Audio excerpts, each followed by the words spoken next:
Rebonjour, nous voilà donc à la sixième partie et je pense la dernière de notre formation. Dans cette sixième partie, nous allons pouvoir finaliser le code qui permet de pouvoir faire des recherches dans notre base de données à partir du nom de du nom du patient. On retrouve toutes les informations sur le patient.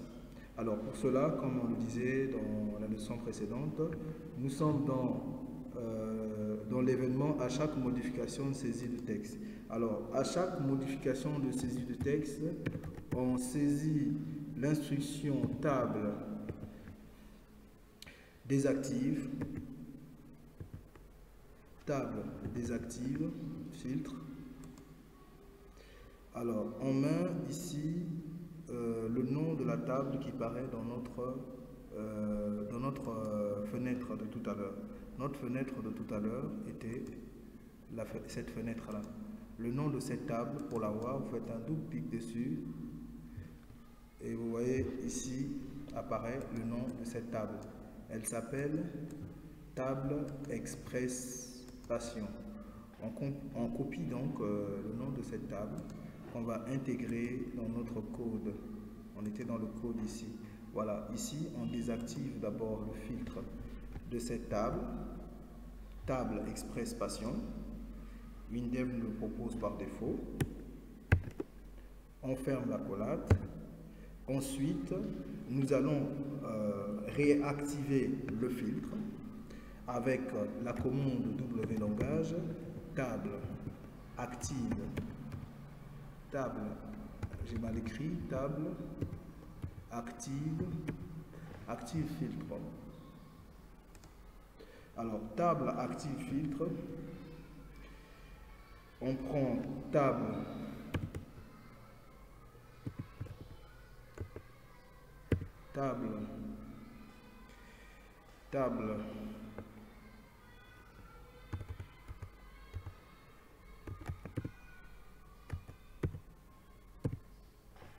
express patient,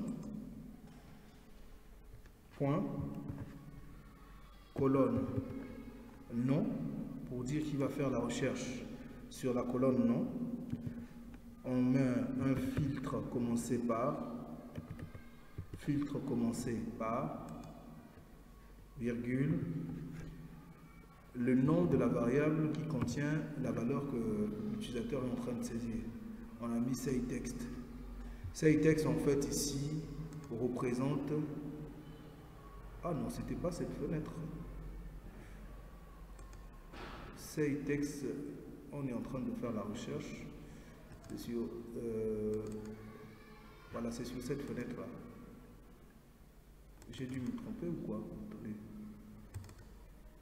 Cette fenêtre s'appelle table express patient. C'est bien ça. OK. Donc, le nom de cet objet s'appelle sayText. Très bien. Donc, sayText. Donc, on fouille bien ici dans sayText. Donc, voilà. C'est la valeur que l'utilisateur va saisir ici, qui se trouve... Excusez-moi. C'est la valeur que l'utilisateur saisit ici. Et ce champ s'appelle sayText. Voilà pourquoi nous y faisons référence ici. Et ensuite, on valide. On enregistre nos modifications. Et voilà. On a terminé de programmer la fenêtre de recherche. Alors, pour que cette fenêtre puisse s'ouvrir, on doit créer un lien à partir de la fenêtre principale de l'application. Le lien, on le met ici. Ce lien va ouvrir la fenêtre que nous venons de créer et programmer. Pour ouvrir cette fenêtre, nous venons dans le code de ce bouton. Et on dit, lorsque l'événement ici s'appelle « clique sur BTN Recherche ». Donc, lorsque l'utilisateur clique sur BTN Recherche, ouvre la fenêtre « Consultation des patients ». Consultation des patients. Et on ferme. Je crois que c'est consultation, c'est bien cette fenêtre. Non, je crois que c'est recherche plutôt. Il devrait plutôt ouvrir recherche. C'est pas cette fenêtre qui devrait ouvrir, il va ouvrir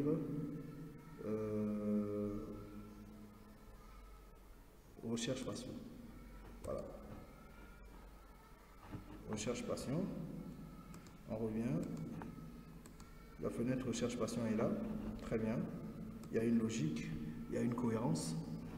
On enregistre et on voit comment le programme va se comporter à l'exécution. Alors, nous sommes ici sur le programme de recherche. Lorsqu'on clique sur la recherche, voilà, vous voyez très bien, ici apparaît, excusez-moi, je ferme les fenêtres du background. Ici apparaît donc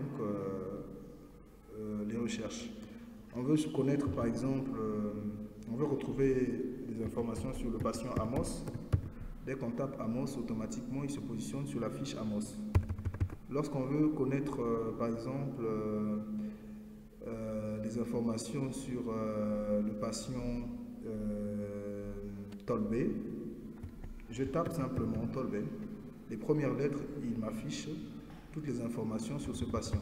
Si je veux avoir des informations sur Toralta, je tape simplement Toralta. Les premières lettres, automatiquement, en temps réel, il se positionne sur le patient Toralta qui souffre des maux de tête, dont le numéro de téléphone est là.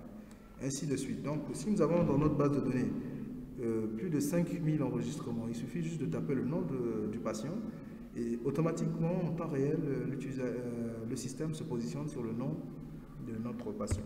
On n'a éventuellement pas prévu un bouton de sortie, mais comme c'est prévu dans la fenêtre système, on peut fermer ici et revenir à l'écran précédent et fermer notre application à partir d'ici. La petite touche de fin, on peut créer un bouton ici qui vous permet de fermer notre logiciel. On vient simplement sur le bouton fermer. Ici, il y a des instructions qui ont été préétablies pour fermer la fenêtre par le W-langage. On peut toutefois mettre aussi un bouton ordinaire qu'on peut programmer nous-mêmes en mettant ici, on modifie le nom du bouton, on met fermer. Le « et » commercial. Fermé, simplement. Et là, on crée le lien. On vient dans le code. On lui dit simplement ferme. C'est l'instruction W-langage qui permet de fermer la fenêtre active. On enregistre, on ferme.